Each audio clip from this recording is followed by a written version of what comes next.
Há 8 anos, a Associação Brasileira de Psiquiatria, em parceria com o Conselho Federal de Medicina, promovem a campanha Setembro Amarelo, que tem como objetivo principal a prevenção do suicídio. Cerca de 13 mil casos de suicídio são registrados por ano no Brasil, e no mundo esse número sobe para 1 milhão. Apesar do tema delicado, é muito importante se falar sobre isso, entender e saber a forma correta de ajudar. Por isso eu estou aqui com a doutora Ana Caroline, psiquiatra.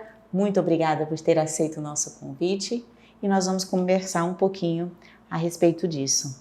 Doutora, por que é tão importante falarmos sobre isso? Obrigada pelo convite, tá? Obrigada pela disponibilidade de falar sobre esse tema que é tão importante.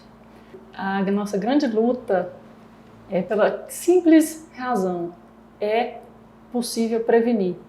Uma pessoa que tira sua própria vida de tamanha angústia e falta de esperança, a gente sabe, porque a depressão é uma doença, e a gente sabe que se você tratar, se essa pessoa tiver a oportunidade de buscar um profissional, de conversar com alguém sobre isso, ela pode desistir, ela pode mudar de ideia, ela pode dar mais uma chance para a vida dela. Então, quanto sofrimento, só de falar desse tema, a gente não pode evitar. Às vezes a pessoa acha que ela não tem mais saída, só que é uma distorção da realidade que a depressão causa na pessoa. Então, é como se a pessoa ficasse assim, fora do seu juízo crítico real, do seu juízo crítico perfeito. Por isso a gente precisa de abordar esse assunto, divulgar mais que tentativa de suicídio, a suicidabilidade, né, que a gente diz, é uma emergência psiquiátrica, uma emergência médica, uma emergência da saúde mental que a gente precisa de conseguir alcançar mais pessoas antes que aconteça. A doutora falou da depressão. A depressão, ela podemos dizer, a grande fonte ou um indício muito forte que pode levar ao suicídio? Com certeza. As pessoas que suicidam, elas estão depressivas. Existem várias formas de se ter depressão, não é só tristeza. Então, às vezes a pessoa confunde que essa pessoa nem estava triste, nem estava chorando e se matou. Mas, na verdade, existem outros critérios diagnósticos para depressão. Por exemplo, tem depressão que o sintoma principal é a falta de prazer nas atividades que ela tinha.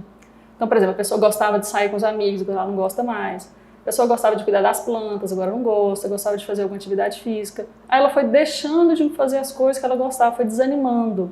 E às vezes isso vai passando desapercebido na nossa sociedade. A pessoa ela vai, como se diz, perdendo o brilho dela, vai apagando o brilho. Isso é depressão também, né? Se tiver com os outros sintomas associados. Então nem sempre a pessoa tem que estar chorando, triste, para ter um diagnóstico de depressão. Então, talvez essa é a informação que faz uma grande diferença também no entendimento do suicídio. Porque muitas pessoas acreditam que para a pessoa suicidar, ela tem que passar algumas fases que todo mundo passa para cometer isso. Ela tem que estar numa depressão grave e naquela depressão de choro, de evidente sofrimento, de tristeza. Só que tem gente que vai estar trabalhando e vai chegar à noite e vai suicidar. Vai ter gente que vai estar lá na faculdade e vai suicidar. Aí todo mundo vai depois falar assim, nossa, mas a pessoa nem estava triste, nem reparei que estava triste. É porque tristeza é um sintoma depressivo. A gente tem falta de prazer, tem a desatenção, tem a falta de esperança, tem o sentimento de culpa, importantíssimo, né? Tem o cansaço excessivo, tem vários outros sintomas depressivos. E quando a depressão ela vai tornando-se grave, a pessoa pode sim acabar tendo essas ideias de tirar a própria vida. Doutor, existem sinais visíveis que os pais, os amigos, as pessoas mais próximas podem estar atentos? A primeira coisa assim, é a gente observar quando a pessoa muda o jeito de ser dela. Porque o normal da vida é a gente ser feliz. O normal é a gente estar sorrindo, o normal é a gente gostar do que a gente está fazendo. É normal, é isso. Claro que nem sempre vai ser assim. Você pode às vezes ficar triste, você pode passar alguns dias chateado, você pode passar alguns dias com alguma desavença com alguém, bravo, mas no geral esses sintomas eles melhoram ao longo do tempo e também dependendo da mudança de ambiente. Então uma pessoa que está muito grave, a pessoa que está muito mal, que está, por exemplo, pensando em suicidar, ela não vai apresentar essas melhoras, mesmo se eu trocá-la de ambiente. Às vezes ela vai estar, sim, na faculdade, no colégio, em casa, com os amigos. Então, de uma forma geral, o funcionamento dela vai estar reduzido. Então, outro dado assim, importante são algumas frases de alarme. Então, algumas frases do tipo: eu sou um peso, eu só dou trabalho para minha família, seria melhor que eu não existisse. Então, todas essas frases que levam a pessoa a imaginar que ela tem uma culpa do sofrimento dos outros e que ela é um peso na vida das pessoas, é um dos mais alarmantes sintomas que a pessoa pode ter. É claro que além de culpa, a pessoa também pode ter o sentimento de menos-valia e falar coisas desse sentido. Por exemplo, eu não presto, eu não dou conta de nada, tudo que eu faço dá errado, essas coisas assim, muito generalizadas. Então, culpa e menos-valia são temáticas importantes para se prestar atenção quando a pessoa está pensando em suicídio. Uma outra temática importantíssima é a falta de esperança. A pessoa fala que não tem mais jeito, não adianta fazer mais nada, eu já fiz tantas coisas, não melhorou, já fui em tantos médicos, já fiz tantas terapias, já fiz tantas coisas, já falei com tantas pessoas, já rezei não sei que tanto. E aí ela fica com esse discurso de que não tem mais o que fazer, não tem mais esperança. Então são três temáticas importantíssimas de se prestar atenção, que é a menos-valia, a pessoa ter sentimentos de inutilidade, menos-valia, a culpa e a desesperança no futuro.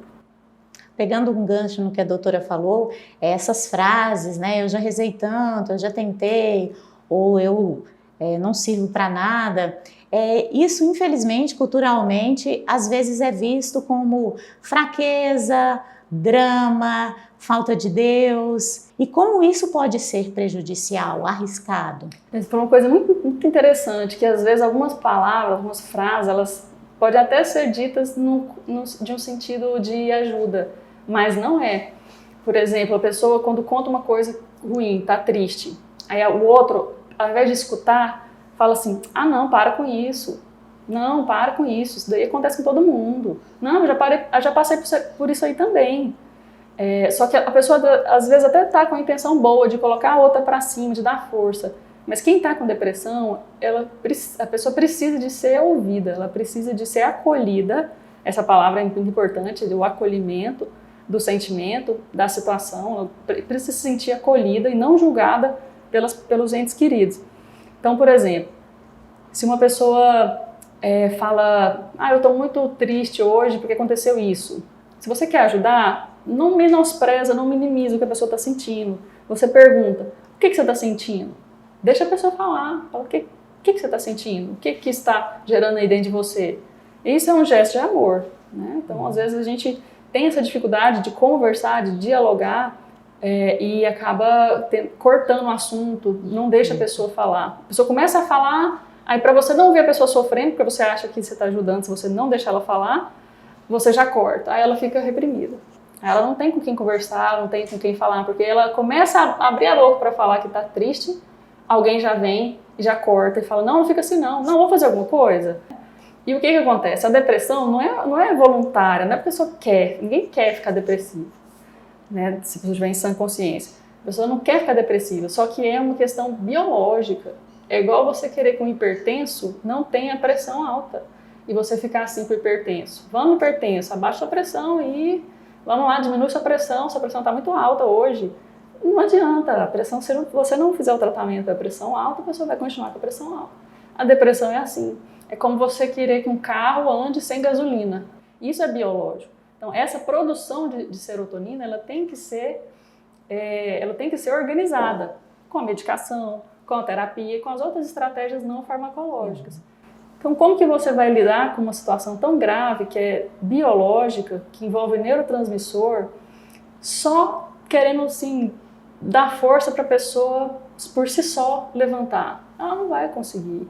Então, é quase que uma covardia, assim, você pegar um depressivo que está na cama, lá, sem neurotransmissor nenhum, e querer que só de falar com ele melhore. Sabe? Não, vai trabalhar, vai fazer alguma coisa. A pessoa precisa de tratamento, precisa de ajuda. E principalmente ter essa paciência da escuta, porque às vezes a gente também não ouve para poupar-nos do sofrimento de ver, né, quem a gente ama sofrendo, e fecha a porta, que para a pessoa é muito importante. Então escutar, mesmo que a gente não saiba naquele momento o que falar, já é uma ajuda. Com certeza. Acho que a melhor ajuda, na verdade, é você ouvir a pessoa. Porque não tem nada assim que é mais confortante do que você ser ouvido por alguém que você ama. Então, quando um filho reclama que não está se sentindo bem, a mãe, ela precisa de parar, segurar e deixar a pessoa falar. Não já assim, porque na minha época não tinha isso, na minha época não tinha aquilo, na minha época a gente trabalhava tal. Gente, mas a vida mudou, o mundo mudou, não é desse jeito mais. Então, agora as demandas são diferentes. Por que esse mês eu acho tão importante? É porque é só setembro que a gente tem que falar disso? Não, não é só setembro. Mas, pelo menos é um mês para quem precisa identificar quem são os apoiadores da causa. Então, se eu sou sua amiga e eu não estou me sentindo bem, aí você vai lá no seu Instagram e compartilha um Setembro Amarelo, alguma coisa, né? Essa entrevista aqui, por exemplo. Então, eu já sei que eu posso falar com você, porque você não tem preconceito, né? Então, essa é a ideia do Setembro Amarelo. Às vezes você nem imagina quem é que vai falar com você. Ainda existe uma marginalização das doenças psiquiátricas, dos distúrbios psicológicos. Existe talvez uma resistência em procurar uma ajuda profissional. Justamente como a doutora falou, é muito importante a ajuda dos amigos, é muito importante ouvir e conversar, mas não se pode deixar de lado a fundamental importância da ajuda médica. Com certeza. E essa ajuda médica, ela só vai ser possível se existir uma rede de apoio. Porque imagina, o depressivo, ele está sem energia. Ele mal tem energia para fazer suas atividades diárias. O resto de energia que ele tem, ele está gastando para parecer que está tudo bem. Então, para ele mesmo pegar o telefone, ligar no médico, marcar, vir sozinho e tudo mais, às vezes vai dificultar muito o acesso. Muitos no meio do caminho vão desistir. Então, essa rede de apoio, que também apoia o tratamento médico, é muito importante. Então, o que está em jogo é muito grave para um simples preconceito. Assim, eu não concordo da pessoa usar medicamento. Mas quem está sofrendo sou eu? Não, não sou eu, é a pessoa. Mas aí o preconceito é meu. E aí eu às vezes, impeço o acesso, ou eu não apoio o acesso ao psiquiatra, pelo meu preconceito. Então, eu acredito assim, que você precisa de imaginar que não é por você, né? Não é para você, não se trata de você. Você vai fazer isso pelo outro, você vai incentivar. Olha, você não acha melhor a gente ir ao médico? Olha, você não acha melhor a gente procurar ajuda de um profissional? Olha, o que você acha? Eu vou com você. Eu vou ligar lá e marcar. Já liga, já marca e acompanha o paciente. Quantos suicídios não teriam sido evitados nessa vida se as pessoas tivessem essa iniciativa de levar o psiquiatra ao invés de ficar criticando a psiquiatria? E através do tratamento psiquiátrico, a pessoa também se abre para aí sim, palavras de incentivo, viver melhor, ir à igreja, que as pessoas às vezes perdem até a vontade. O caminho talvez pode ser feito de outra forma para chegar aonde todo mundo deseja, né? É múltiplo, é um trabalho de várias, multidisciplinar, né, doutora? E, inclusive, a religião, a espiritualidade, é um fator protetor contra o suicídio. Existem fatores que são fatores de risco, por exemplo, o maior fator de risco é você já ter tentado suicidar antes. Então, quem já tentou uma vez, ele é um candidato fortíssimo a tentar novamente e às vezes, infelizmente, conseguir. Um fator protetor é você ter alguma espiritualidade, você ter uma crença, você ter sua religião, é importantíssimo para proteger essa pessoa do suicídio, porque um dos sintomas nucleares, né, da suicidabilidade é a falta de esperança. Então, se eu tenho uma crença, se eu acredito em algo maior, eu já fico menos desesperançoso com o futuro. Doutor, existe um julgamento muito comum de que quem fala, quem ameaça, não comete o suicídio. Isso é um mito ou isso é de fato uma realidade? Nem sempre a pessoa vai falar, mas muitas vezes ela fala. muitas vezes ela fala, a questão é quem é que vai pagar para ver se é verdade ou se não é verdade. Porque é possível, né? Hoje em dia crianças suicidam, crianças fazem isso. Então você precisa de partir do pressuposto que sim, pode acontecer. Não é só quem está chorando que suicida, às vezes quem está aparentemente tudo bem suicida também. Então não tem como você saber. É melhor você acolher a pessoa que você ama, acreditar, levar para um profissional. O profissional tem como acompanhar e ver no grau de gravidade da suicidabilidade. Porque a pessoa pode estar assim, em risco iminente, mas ela pode estar com ideação, já é um risco menor. Então existe escala de gravidade até para suicidabilidade, mas aí o profissional precisa estar ciente, né, precisa estar presente no manejo desse caso. Agora, é um mito, com certeza, achar que quem fala não faz, não funciona essa teoria. Doutora, ao longo da nossa conversa, você foi destacando pontos de perceber e também de como agir.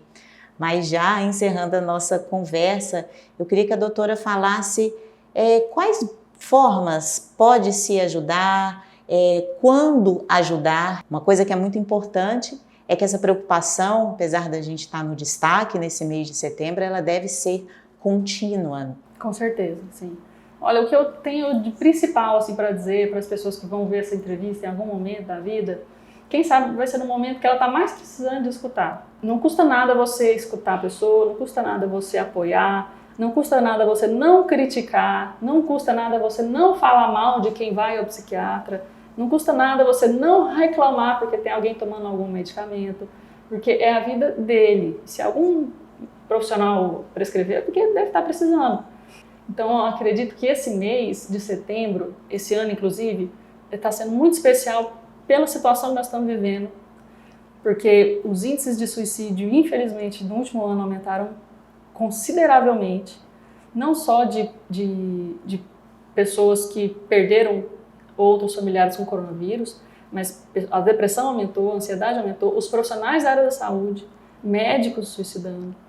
É uma situação muito assim, desafiadora para nós da área da saúde mental e para a igreja também, que está nessa luta aí arduamente todos os dias, tentando resgatar e salvar a população da depressão, do desespero, do abandono. E isso é muito importante. As pessoas que entendem, que já perceberam que a depressão é uma situação que infelizmente está muito presente na vida das pessoas, precisa abraçar essa causa e vestir a camisa mesmo contra o suicídio. Uma coisa que tem que ficar muito clara é que não é normal. Pode estar acontecendo as piores coisas do mundo na sua vida. Não é normal você ficar triste o tempo inteiro, dias e dias e semanas seguidas. Nada justifica, porque nós, seres humanos, nós temos a capacidade de resiliência. Então, tudo que acontece de ruim na nossa vida, a gente tem a capacidade de se fortalecer com aquilo. Isso é resiliência. Acontece uma tragédia, morte, pode acontecer qualquer coisa. Você tem a capacidade de se refazer e voltar não ao que você estava antes, mas melhor do que você estava antes.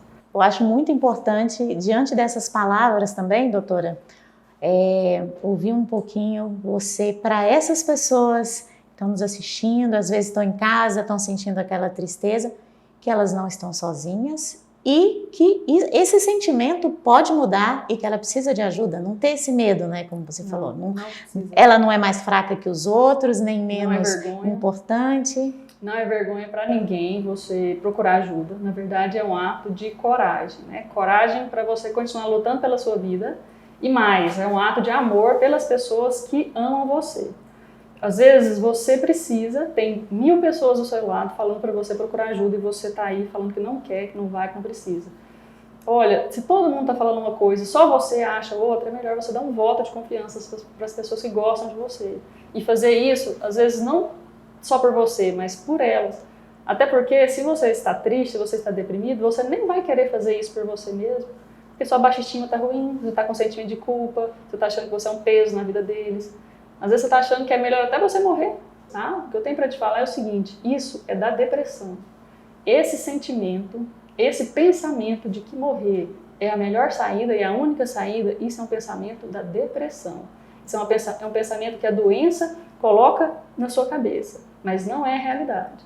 Nossa realidade é que a vida é maravilhosa, é que cada um que está aqui nesse mundo tem uma missão a desempenhar, tem a sua função aqui nesse mundo que nós estamos, e você precisa de desempenhar a sua. O que você está passando é temporário, você está precisando só de ajuda, precisa só de ou você estender sua mão para receber a ajuda das pessoas, ou pedir a ajuda, tá? Das pessoas, também muito importante. E saiba que cuidar de você não é só para você, é para você e pela sua família e pelas pessoas que você ama. Tá bom? Espero que você acredite e saia de uma vez por todas da depressão e volte a viver normalmente, porque a vida ela é maravilhosa. O normal da nossa vida, mais uma vez, é a gente ser feliz. Doutora, muito obrigada. Eu acredito que foi muito rica a nossa entrevista. Ressaltando o que a doutora falou, existem pessoas para ajudar, é só estender a mão, existem várias mãos postas para te levantar. A vida é um dom que Deus nos dá e a gente fica com essa entrevista por aqui, continua nos acompanhando pelas redes sociais da Arquidiocese de Goiânia.